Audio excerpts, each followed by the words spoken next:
FIFA membatalkan drawing Piala Dunia U20 sebagai dampak penolakan tim Israel. Lalu bagaimana potensi Indonesia batal jadi tuan rumah Piala Dunia U20? Kita akan berbincang dengan koordinator Save Our Soccer, Akmal Marhali. Kami juga sudah mengundang anggota Komite Eksekutif PSSI Arya Sinulinga yang juga sudah mengonfirmasi hadir tapi hingga saat ini belum bergabung. Saya sapa dulu Bung Akmal, selamat malam. Selamat malam, Priska. Kalau Bung Akmal nggak kaget ya karena sudah dapat bocoran sebelumnya soal pembatalan drawing Piala Dunia U20. Nah sampai sekarang belum bisa terselesaikan. Save Our Soccer melihatnya seperti apa? Bagaimana kendalanya akan Indonesia hadapi? Ya, yang pertama ingin saya jelaskan bahwa ini menggambarkan betapa FIFA itu tidak bisa diintervensi untuk urusan politik ya. Bahwa pro kontra ini kan muncul juga dalam kaitannya dengan politik yang sedang mulai dipanaskan mesinnya menjelang 2024. Hmm. Tiba-tiba surat komitmen yang sudah dikeluarkan oleh Gubernur Bali, Gubernur Jawa Tengah, dan 4 kota lainnya, tiba-tiba ada 2 kota menyatakan tidak bersedia menggelar Piala Dunia bila ada Israel ikut serta di dalamnya. Dan surat itu disampaikan dan menurut saya ini kemudian yang memicu akhirnya undian Piala Dunia ini batal dilaksanakan atau ditunda sampai batas waktu yang tidak tentukan. Sekarang coba bayangkan, Piala Dunia pesertanya 24, tapi kemudian undiannya hanya boleh dihadiri oleh 23 negara. Hmm.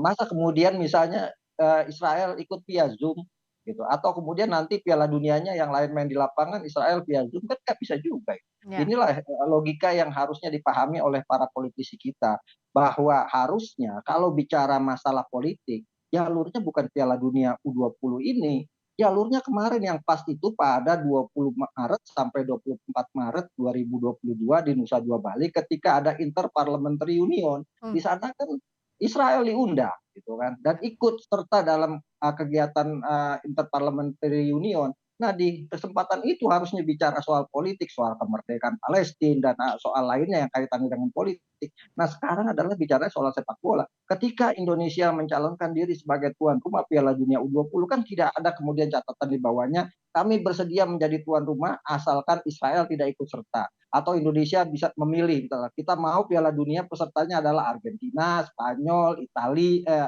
Padahal sebagai tuan Jerman rumah gitu. harusnya menanggung segala sesuatunya dari A sampai Z Betul, begitu ya Bung Akmal. betul, betul. Artinya Dan Bang ini Akmal melihatnya ini motifnya sebagian besar politik, sudah pasti politik begitu di balik ini.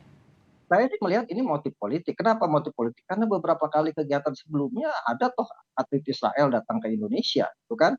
Pada misalnya pada 2005 misal Zilberman, atlet bulu tangkis ikut kejuaraan dunia bulu tangkis BWF di Istora Senayan pada 10 sampai 16 Agustus 2015. Kemudian pada 2022 misalnya ada 2 atlet panjat tinding Israel, Yuval Semla dan Noah Shiran ikut kejuaraan dunia panjat tinding 24 sampai 26 September. Pada Februari lalu bahkan ada Mikhail Yakovlev ikut kejuaraan dunia balap sepeda di Velodrome Jakarta, bahkan naik sebagai peringkat 3 dan ketika penyerahan medali bendera Israel dikibarkan. Nah, kalau kemudian misalnya bicara politik lah, kita punya Undang-Undang nomor 3 tahun 2000, Permenlu nomor 3 tahun 2019. Oke, kita nggak punya hubungan diplomatik dengan dengan Oke. Israel. Kita juga nggak punya hubungan diplomatik dengan Taiwan, tapi kita bisa berbisnis bahkan investasi Taiwan besar sekali di Indonesia. Oke. Kita nggak punya hubungan diplomatik dan dengan Israel, tapi kan orang Israel juga ada yang berbisnis ke Indonesia. Ya, Bahkan kita orang Islam di Indonesia baik. itu ziarah ke Masjidil Aqsa di Yerusalem, Baik, intinya negara kalau Israel. kalau masalah olahraga semestinya tidak dibawa-bawa ke politik begitu ya Bung Akmal. Betul, kalau Oke. mau bicara politik lagi-lagi saya katakan tepatnya kemarin di Interparliamentary Union Oke, yang di Nusa Dua Bali, itu yang harus dibicarakan di event politik. Sekarang bicara sepak bola saja, baik. Israel lolos, maka semua kebijakan soal Piala Dunia kita harus turutin. Oke, PSSI terakhir tadi saat konferensi pers menyebutkan bahwa masih berkoordinasi dengan berbagai pihak dari pemerintah terutama dari Kementerian Luar Negeri juga Kemenpora. Kita juga sudah terhubung dengan anggota Komite Eksekutif PSSI, Exco PSSI, Bung Arya Sinulinga. Selamat malam, Bung Arya. Selamat malam. Progres koordinasi lintas tadi kementerian dan juga bahkan akan dibicarakan oleh Ketua Umum PSSI Pak Erik dengan Pak Jokowi itu seperti apa hingga malam ini? Ya belum, Mak. Belum ya. Oke, Mungkin belum. dalam waktu dekat-dekat ya kan masih ini ya. Mhm. Lagi Nah, proses lah. tapi sejauh ini saat FIFA menyebutkan bahwa dibatalkan drawing 31 Maret, belum diketahuikah kapan nanti akan ditunda sampai kapan dan di mana alternatif tempat lainnya sejauh ini, Bung Arya? Ini, kami juga belum dapat surat resmi dari FIFA, ya. Jadi kami dapatnya dari ini ya, teman-teman dari LOC yang informasinya. Jadi kami belum dapat dari FIFA, belum dapat resmi. Jadi kita belum tahu nih kapan dia ganti, belum tahu di mana lokasinya, belum paham kita. Mhm. Gitu, Nah, Pak. Bung Arya, yang jadi pertanyaan begini, ini kan ada 2 gubernur terakhir yang menolak. Sebenarnya sudah dideklarasikan 2019 lalu, kepala daerah menyetujui begitu, menjamin pelaksanaan Piala Dunia U20. Nah, sekarang menagihnya seperti apa? Karena kan kita sudah di injury time, dan yang jadi pertaruhan wajah sepak bola Indonesia tentu. Oh iya, ini memang Mas Akmal pasti tahu nanti konsekuensinya apa terhadap Indonesia ya. Dalam arti ekosistem sepak bola kita nggak dikucilkan di dunia, itu yang cukup berbahaya ya. Nanti Mas Amal bisa cerita bagaimana konsekuensi ketika kita tahun 2016 dulu itu mengalami hal yang sama juga. Nah, yang pasti ini ya, kita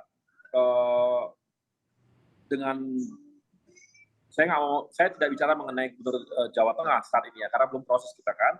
Kita saat ini masih dalam drawing-nya dulu. Hmm, di Bali Drawing ya? kan di Bali ya, dengan penolakan dari Gubernur tentu kan ini sepertinya itulah jadi alasan gitu, sehingga drawingnya dibatalkan gitu. Oke, nah pemberitahuan FIFA meskipun belum ada surat tertulis seperti apa waktu itu penjelasannya, Bung Arya? Iya, hanya beritahu bahwa itu pembatalan. Oke, pembatalan karena itu, karena penolakan tim Israel datang ke Bali begitu? Iya, tidak diberitahu, Mbak. Hmm, tidak diberitahu? Tapi kan nggak diberitahu alasannya apa, tapi kan kita bisa perkirakan kan, itu kan tidak ini ya, bukanlah di ruang-ruang tertutup itu pembicaraan. Iya, iya. Nah, tapi Ya kan tuh semua juga tahu, jadi ya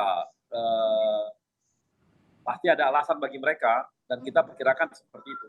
nah, tadi pertanyaan saya sebelumnya, bagaimana menagih itu ke kepala daerah? Karena sebelumnya sudah sepakat semuanya, apalagi untuk kota-kota yang ditunjuk jadi tempat penyelenggaraan Piala Dunia U20 ini, Bung Arya. Ya kami dalam posisi agak bingung juga gitu, Mbak. Agak bingung ya dengan posisi karena sebelumnya juga Gubernur Bali menandatangani agreement tersebut gitu ya. Jadi ya kita juga agak bingung dengan sikap mereka, ya kita bingung aja. Karena dulu kan ketika ditandatangani kan udah tahu konsekuensinya semua ya. Hmm. Nah, soal sanksinya, konsekuensi yang harus dihadapi, Bung Akmal bisa cerita soal ini?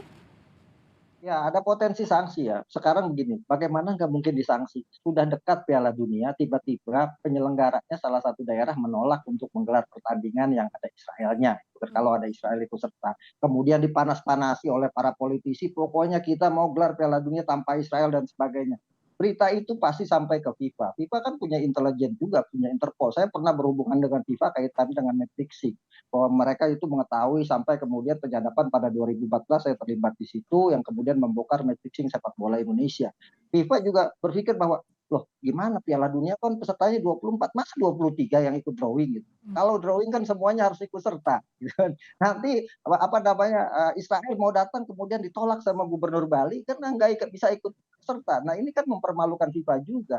Selain mempermalukan FIFA, pasti yang ditegur adalah Indonesia. Loh, Indonesia sebagai tuan rumah kok tidak bisa menjalankan komitmennya sebagai tuan rumah. Nah, potensi paling besar ya, selain dicoret sebagai tuan rumah Piala Dunia, kita juga bisa kena sanksi FIFA. Kenapa? Kita mempermainkan FIFA gitu kan. Kalau kita nggak bisa siap menjadi tuan rumah dari awal bilang nggak siap jadi tuan rumah. Jangan kemudian setelah pesertanya lolos kita melakukan penolakan luar biasa.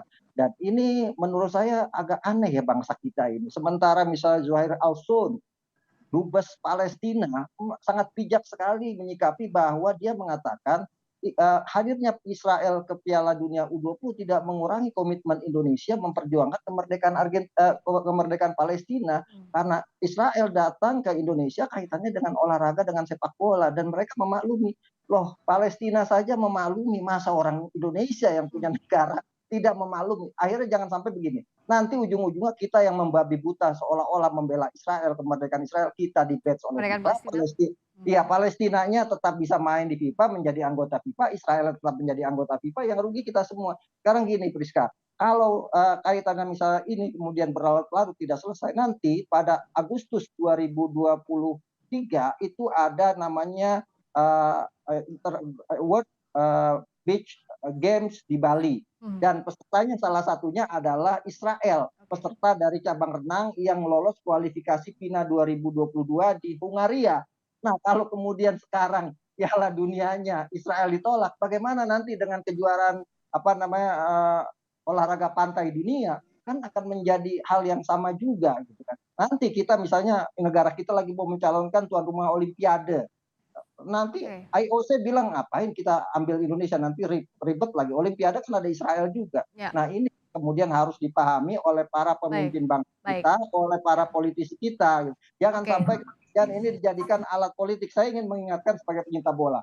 Sepak bola dijadikan alat politik, pilihannya cuma dua, naik elektabilitasnya atau jatuh dan terpuruk nama baiknya. Itu yang akan bisa menjadi penyebab di sepak bola kita. Bung Akmal. Terakhir, Bung Arya, tadi Bung Akmal sudah detail sekali menjelaskan konsekuensi sanksi di depannya dan apa saja dampaknya. Kalau dari PSSI sekarang karena waktunya sudah mepet sekali, apa yang dilakukan terutama oleh Ketua Umum PSSI, diplomasi yang dilakukan di waktu yang sempit ini, Bung Arya? Ya, mau nggak mau Ketum PSSI Pak Erick udah memang harus ini ya, beliau mengatakan beliau akan melakukan diplomasi ke FIFA karena situasi kan tidak begitu baik gitu, dan ini dikhawatirkan nanti yang paling berbahaya kan Mbak adalah kita di ban oleh FIFA. Itu seperti kata Mas Akmal, nanti posisi kita akan dikucilkan, nggak hanya keluar dampaknya, ke dalam juga berdampak. Liga 3, Liga 2, Liga 1, itu ada 35.000 orang pemain loh yang hidup dari sana. Nanti yang ada malah kita di Liga Tarkam, kan nggak kita harapkan seperti itu. Ini yang harus kita, mau nggak mau harus kita, ini Pak Erick memang akan bekerja melakukan diplomasi kepada FIFA soal ini. Dan ini harus dilakukan dalam waktu yang sangat singkat. Terima kasih Bung Arya Sinulinga, anggota Komite Eksekutif PSSI. Terima kasih Bung Akmal Marhali, koordinator Save Our Soccer, telah bergabung di Sapa Indonesia Malam.